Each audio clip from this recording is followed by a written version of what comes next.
to God Coffee and Resilience with Reese. I am your host, and today we have a very special guest with us. Her name is Gila Kurtz. I got it right, right? Gila. Gila. Ah, I almost had it. No Gila worries. Kurtz. Gila Kurtz. Yes. Oh, before we get started, I forgot to tell you. So on this platform, as soon as we start recording, there's like a 5 second kind of delay in us talking, and you'll hear that in a little bit. So don't be alarmed. When you're talking, I'm gonna just try not to talk over you. We'll make it through. Okay, perfect. Okay. So how are you doing today? And thank you for being here. Well, thank you, Rashada. I am doing fantastic. It is a Friday that we are recording this, the end of the week, and Yes. I just got back from a wonderful hike with my dog. So it's a great day. Wonderful, wonderful. Well, before we get into your story of resilience and all the things, I always like to start off with an icebreaker. And I have two important questions to ask you. Okay. Okay, the first one is, what is your favorite caffeinated beverage if you have one? Oh, coffee, just plain old black coffee. Black coffee? Okay, I know for some people, like they drink their coffee black and it's because they said they like the taste, the beans. Is that true? I don't know. I got tired of just putting stuff into it. Like I heard about all these bad things. I was using artificial sweeteners Uh-huh. many years ago. And I'm like, you know what? Yes. I can just drink it black. I'm just going to drink it black. And it's fine. It tastes Well, good. I gotta get to that point. Maybe it'll hit me stronger. Do you feel like it hit you stronger? On some mornings, yes. And on other times, I'm like, I don't think I could drink enough, Okay, gotcha. I was like, am I the only one? Because I just feel like my coffee don't last long enough or it don't kick in. I don't know. But I do like coffee. I love the smell of it, especially with bacon and on the weekends when I'm hungry. Bacon Yes. and coffee. Yes, that would be Yes. the perfect thing to get the old senses going. Sounds yum. Yes. Okay. So the second question I have for you is, what are three things that most people don't know about you or wouldn't guess about you? Hmm.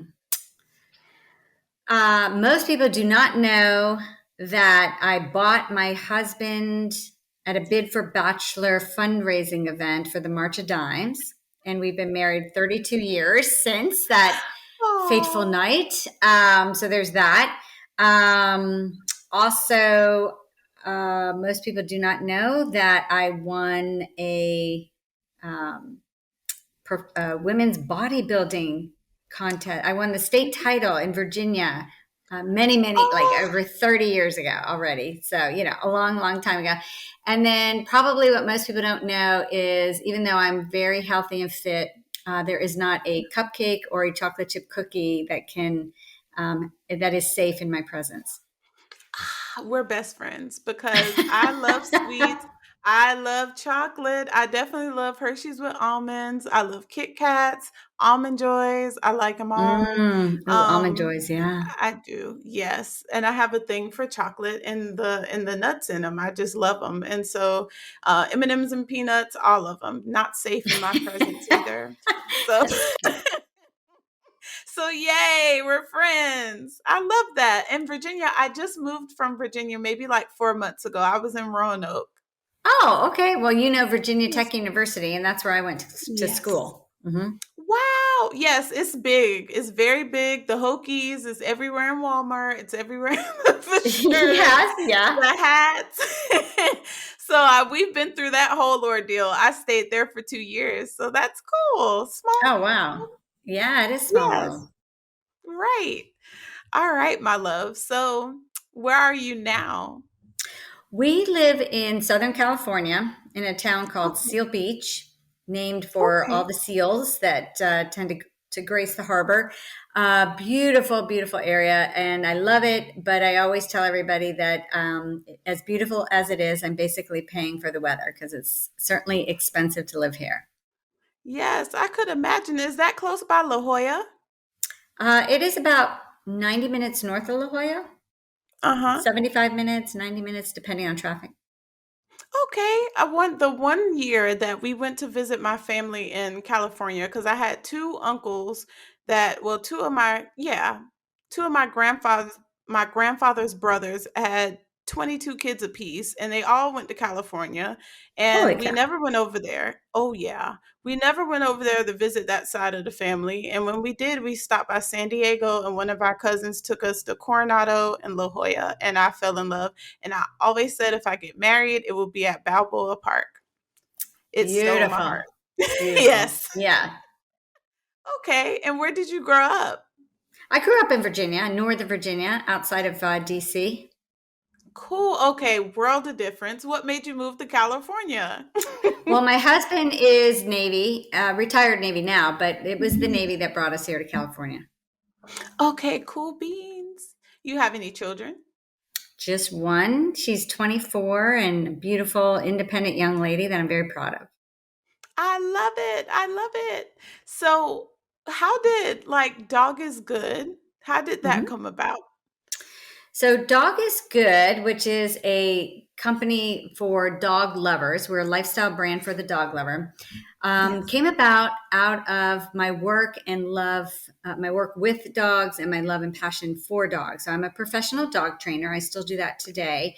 But a little over 13 years ago, I was at a continuing education conference and came across a vendor in an exhibit hall that was selling t-shirts that Uh-huh. basically said, I love my, and then whatever dog breed was on it, that's what you put.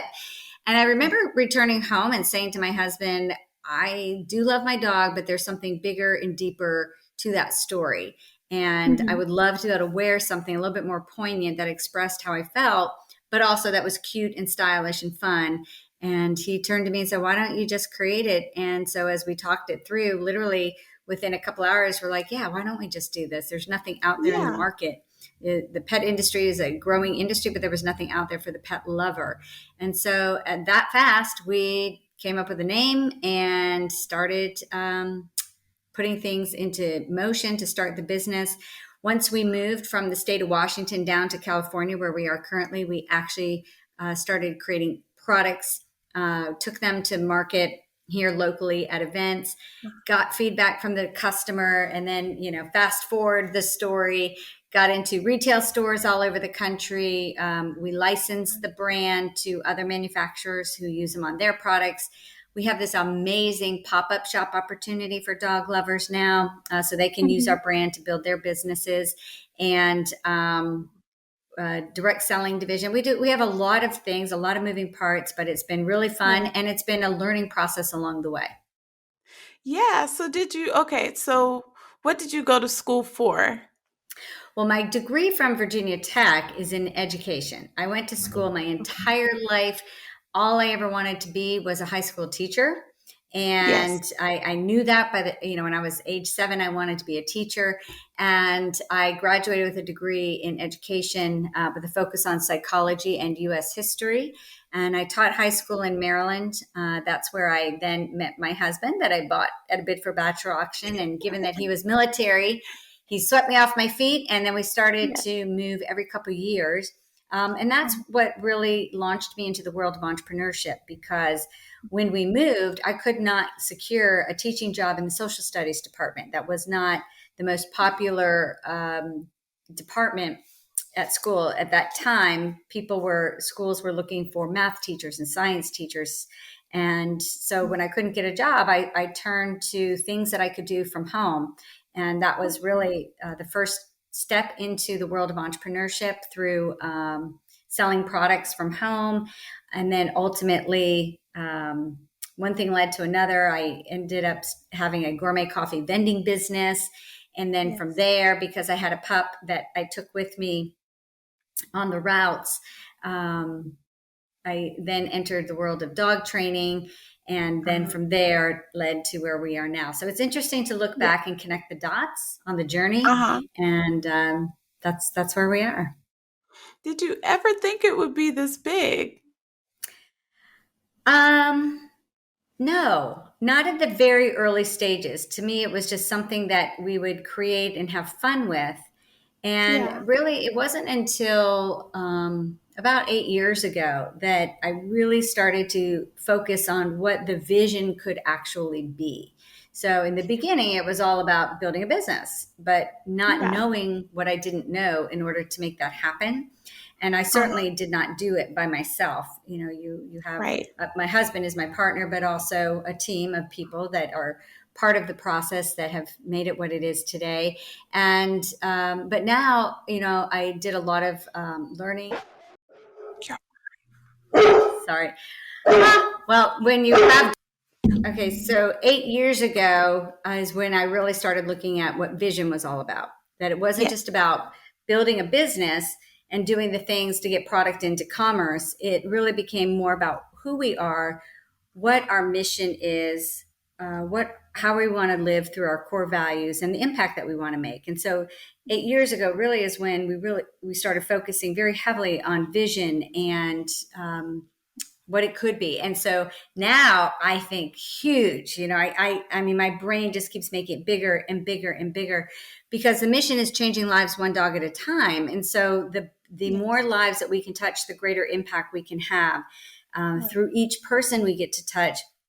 There's a ripple effect. Yeah. So how has your life been touched by dogs? I Yeah. know there's plenty of uses for dogs. I write emotional support animals all the time, service animals. So how has your life been impacted? Yeah, it's such a great question because growing up, I did not have dogs. They were, I had a cat was my pet. And it wasn't until I was, 32 years old that we adopted a dog. And she changed my life. I mean, I had no idea Mhm. that what somebody could love something so much and that this creature could do so much for my life. And uh, after that, we added a few more dogs into the fold, and uh, they're no longer with us, but they shaped a lot of the things that we do at our company. But really, the dog that, if your if your listeners heard the dog that did the barking just a few moments ago, um, when she came into my world, she came into our lives because we were raising a guide dog for an organization. And Oh. given that I'm a puppy trainer, I wanted to not only sponsor a dog, but actually do the puppy raise and create awareness for this organization in the process. Mm-hmm. And that was a whole year spent with this particular dog, who we then returned after a year so that she could continue on through their program. And, there was a lot of emotional up and down around that, right? You get incredibly attached. Yes. However, given the nature of the work that she was going to do, there was going to be a tremendous impact in the life of somebody. And so there was a sense of contribution and accomplishment there. But Right. interestingly, 7 weeks into her continuing education or continued training, they decided to career change her, as they like to say, which basically means she's not cut out to really go through the rest of the program. And there's many reasons why dogs don't make it all the way through. It could be too stressful for them. They may not be able to turn off the working component. And so for her, it was she just didn't want to work, and it was very stressful for her. So they called and asked if I wanted to have her back, which of course I did. But the my perception of that experience was that giving her not making it through the program was a reflection on on me and the work that I Mm-hmm. did to prepare her for it. And also in that moment, everything else that had been going on in my life in terms of this focus on building a business and how I was operating in the business, I had become a person I no longer recognized. And I really, quite honestly, despite the success we were having, was incredibly unhappy. And Mm-hmm. I just couldn't quite figure out where I had gone awry. Here I was building something that I loved, and at the same time, it was impacting my life in a way that was making me completely miserable.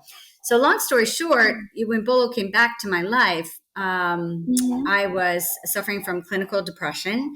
And Uh-huh. so I really believe she was brought back to me for a reason, because it was through her that I made a commitment to just kind of live life vicariously through her. She's such a happy creature. And Yes. I noticed how she took on everything about her day and the things that she was Uh-huh. engaged in. And I literally made a conscious decision to seek a lesson per day from her Uh-huh. and try to incorporate that into my life. And in doing so, over the course of a year, really helped to transform not only the way I see the world, but how I felt about myself and how I felt about the world around me. Wow, that's wonderful. I mean, you took a lesson a day from an animal, from a dog. Yes, But she's yes. not just anybody. They teach us so much. And I don't think most people can wrap their head around that because I had 2, 3. I had 3 cats.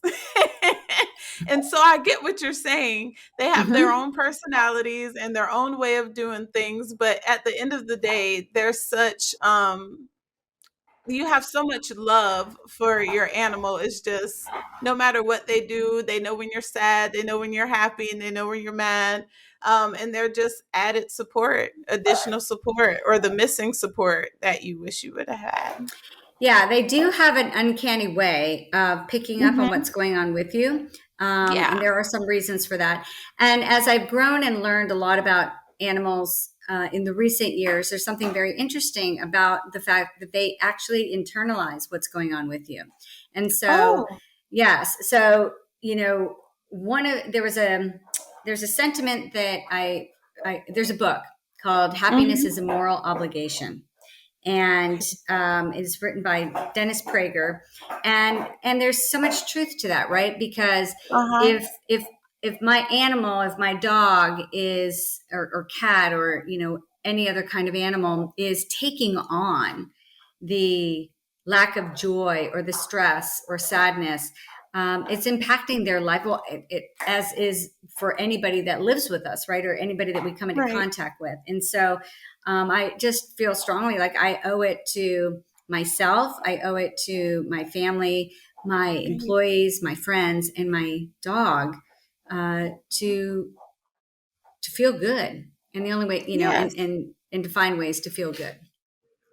Right. Now, during that time when you were diagnosed with clinical depression, did you seek any therapy or anything additional, like medications or anything to help, or was it just Oh the yeah, lack? no, absolutely.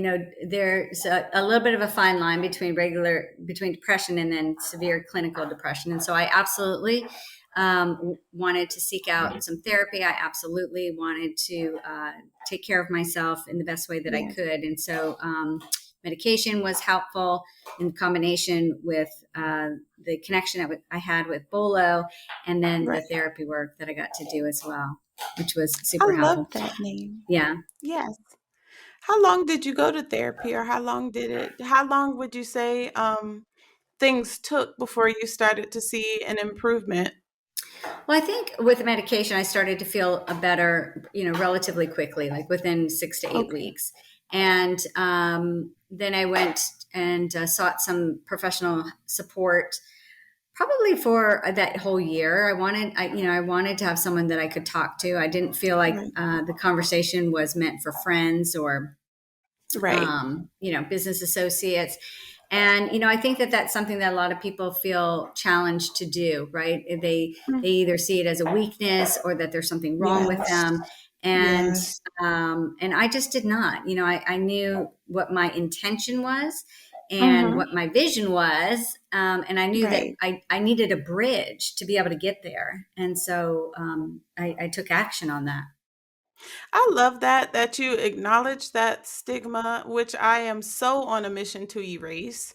I don't know if you know, I do psychiatry. I'm a psychiatry PA, and so I hear that so much often every day more than not from parents, more so than from patients. Because patients are like, hey, I'm here for whatever I need. But it's more so the parent. It's just that era, that generation Hmm. didn't talk about it a lot and they knew it was there, but it's like taboo. And you just, oh, you need to go to church more, or you need to pray more, or, different things. It's just not talked about in a healthy way. And my hope or that I'm seeing more now is that more celebrities and people are talking more about it on social media and hashtagging and participating in mental health awareness and different things like that. So I hope my children or my grandchildren will be able to live in a world where the mental health stigma is non-existent and is just as common as talking about a heart attack or just as common as talking about diabetes one day.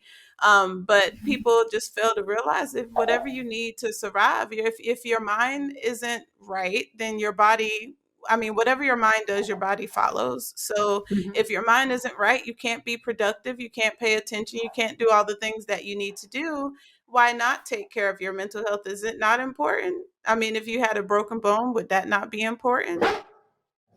Sorry. Hola. To your point, what I think is going to start to happen is we all want to hack, right? So Yeah, if I want to be the best athlete, I'm going to hire a coach that's going to help get me there. If I want right. to learn something in business, I'm going to hire a mentor who's already been there and done that. And Yes. I don't want to waste time to make it Mm-hmm. happen. And so I think mental health is the same thing. Mindset is the core foundation for everything else, as you just stated, that we Yes. experience in life. And man, I want to hack that. I want to master the thought process and Right.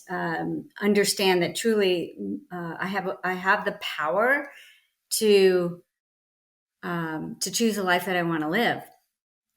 And when assistance is Right. required, I'm going to seek it instead of wasting time.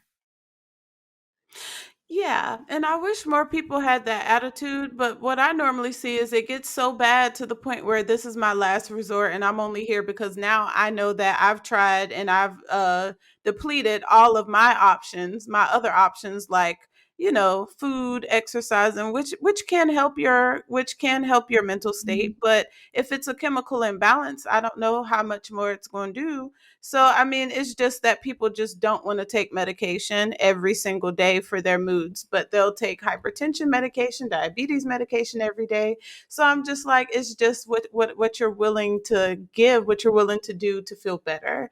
So Exactly. yeah, I agree with that 100%. I should have you back on the podcast just to talk about mental health. I would love There we that. go. Yeah, we'd love it too. Yes. Well, what would you definitely say to someone that's in a similar position, or what would you say to your younger self when all of this, or when you were at the start of all this, or right when Bolo came into your life? Like, what would you Yeah. say? Well, if I could go back and speak to my younger self, what I would have Yes. said, I would have asked my younger self this particular question. What does success look like to you? Because we don't often think about that. We have this Uh huh. idea of where we want to be, Uh and we huh. haven't quite thought out what the process is going to be to get there. Because there's multiple paths to an end result. If one's defining success based on revenue or based on the size of a company or based on the exposure that one company gets or however you're defining it, Yeah. there's a way that you can get there that honors your values, that does not sacrifice your values. Okay. Right. And so that when you're there, you're not only you're still aligned with your values, but now you feel good. You feel that intrinsic joy of accomplishment and whatnot, and you're living life the way it's supposed to be. That's what I would have asked myself because I did not quite understand that in the beginning, and that's what led down that path of that led me to where I was. But now, my definition of success is really centered around how I feel every day. So success is feeling joy. That's it. Yes. And so, what do I need to do that? And where does a business and relationships and personal life and all of those things and give back, where does all that fit in to that? Uh huh. And so now I can plan it differently. And so that's what I would have said back then is this could have been avoided if I had better clarity around my non-negotiables, right? If I Yes. yes, and yeah, that's probably what I would have coached myself back then to get super clear on what I really wanted and how I wish to feel, each and every Uh-huh. day, and then what I was not willing to sacrifice in order to get there. Yeah, and nowadays there's so many blurred lines. Like we were just joking the other day about like how we grew up in the 90s, but people in the nowadays don't even go outside. They wouldn't even know how to make mud pies or get dirty or anything. Everybody's on electronics. But I think the other side to that is it's always the comparison game and keeping up with the next person. So you're doing this, so I'm going to do that because you're doing that, or you have this, so I'm going to go buy that because you go. Okay, I forgot where we were. I'm so sorry. Yeah. Oh, no, no. I was just saying how social media influences how this generation thinks and Oh, their right. actions. And yeah. Yeah, and I was going to say to that, comparisonitis is the death. It's your death Yes. because you cannot possibly feel good when you are going, oh my gosh, look at that person doing this or that. And I am always so aware that number one, we're not unique. Nobody's unique. Right. Everybody is going through the same thing all Hmm. the time. We all have amazing days, and we all have days where we're bummed. We don't we're down on something. Right. That's the journey that all of us are going through, and nobody. We all. This is sort of the common conversation. Yes. Everybody's posting their highlight reel. That's it. Uh-huh. So there's nothing to compare there. Yeah, and I think that's so hard because I see a lot of adolescents in my clinic, and they're just all like all down and depressed. And I'm like, what's wrong? And they're just like, oh, well, so and so got this, and so's doing that, or bullying just became 24 hours or 24/7 with social media, and so it's like you just Mm. can't escape it. It's everywhere. So definitely, I agree. Like nobody thinks it fully out, like the steps that it would take to get there. They just know they want to do it because they saw it and they have to have whatever it is. So I appreciate you saying that. And I hope my audience listening also appreciates it too and took a lot from this interview like I did. I know that Bola or Bolo, Bolo, be on the lookout. That's what Bolo, she is all about. Be on the lookout. yes. Bolo wanted her to say her piece about a couple of things we were talking about, so we wouldn't let her talk. So she burged in, but we heard her loud and clear on some of these topics we were talking about, and We we did. appreciate it. We did. Oh my goodness. Oh man, so where can my audience like find and connect with you on social media or website? Yeah, thank you for asking that. So, if you're a dog lover out there, you can certainly go to dogisgood.com for all of your gifts, apparel, accessory products for you and any dog lover in your life. You can also find us under the same name on Facebook and Instagram. We want to invite you to join our Dog is Good lifestyle community. We have a number of great ways to interact with the brand. We have Uh-huh. a pop-up shop business opportunity for dog lovers, Yeah. and a way that you can also get inspiration from your very own dog Yeah. by registering for Covered Wisdom. It's a note that comes in your inbox every week.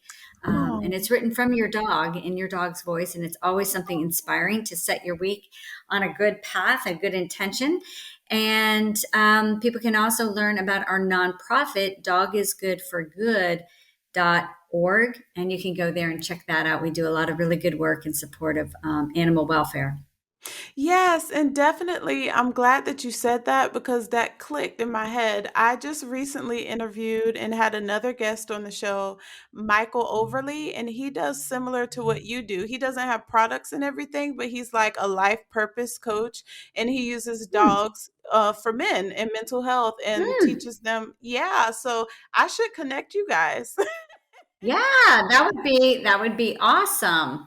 Yes, and he is so sweet, and so you guys will be able to connect. I forgot exactly where he is. I think it's Utah, if I'm not mistaken. But I think I might know. I think I know him. uh-huh, What's his last name again? Michael. overly. I think Yeah. if it's the same person that I was connecting with before, then we've had some wonderful conversations. Huh? Yeah, I and just he's a can't remember his wonderful last name. person. Mhm. Yeah. So I'll definitely send an email introducing you guys, and it'll be funny if you already know each other. Yeah, that would be awesome. It's a small world, small world. It Well, is. Rashada, I think that you're doing some amazing work and Oh, appreciate the opportunity to connect with you and meet you and appreciate knowing the work that you do in support of young women, teens in particular, who do struggle in this age of technology. So thank you for that. yes. No, thank you. Thank you for taking time out your day to be here. I really appreciate you coming on my podcast. I was like, wow, people, they want to be on the show. And so I'm just so excited because this is only my second season. And I know there are other podcasters out that have all these listeners and all subscribers and everything, which I'm not playing a comparison game. But I was just like, listen, little old me, people want to be on my show, but I appreciate Yeah, you. there you go. One guest at a time One guest at gets a you there. time. So yes. Yes. Well, thank you so much. And thank you for everybody listening. We will connect again on the next show, but please don't forget to check out the show notes because all of her contact information, social media, everything, in case you're listening to this while you're driving, it will be in the show notes. Okay. All right, Thank guys. you. Yes, you're Take care. welcome. You too, guys. Bye.